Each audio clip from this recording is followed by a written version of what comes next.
Okay, so this is the new RAM. I put the RAM.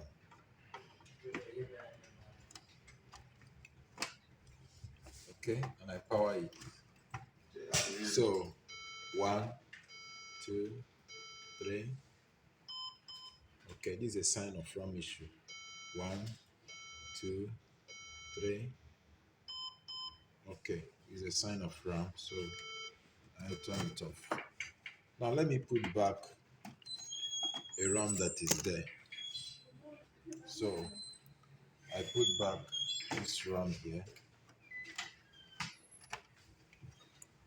Okay, I on it. So no sound. That means this RAM is okay, and this one is bad. The one that was there is okay, and this one is bad. And you can check if you check the system is on.